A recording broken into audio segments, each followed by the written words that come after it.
बहुत ही बड़ी एवं बवाल की खबरें निकल कर आ रही है। आरती कुमारी और छोटू यादव को लेकर बताया जा रहा है कि आरती कुमारी की जो है कि एक बहुत ही अश्लील वीडियो जो है कि वायरल हो रहा है। लेकिन आपको बता दें कि यह अश्लील वीडियो जो है कि सरासर गलत है।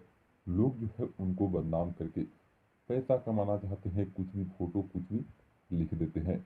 आपको बता दें कि ये करना जो है कि बिल्कुल गलत है। एक लड़की को बदनाम करके आपको क्या मिलेगा? ये फोटो जो देख रहे हैं इसमें आरती कुमारी नहीं है, सिर्फ उनका फेस लगाकर जो है कि दूसरे का फोटो लगाकर ये सब जो है कि करना बिल्कुल गलत है, उनको बदनाम करने के चक्कर में। ऐसे लोगों पर जो है कि जल्द ही कार्यवाही होनी चाहिए।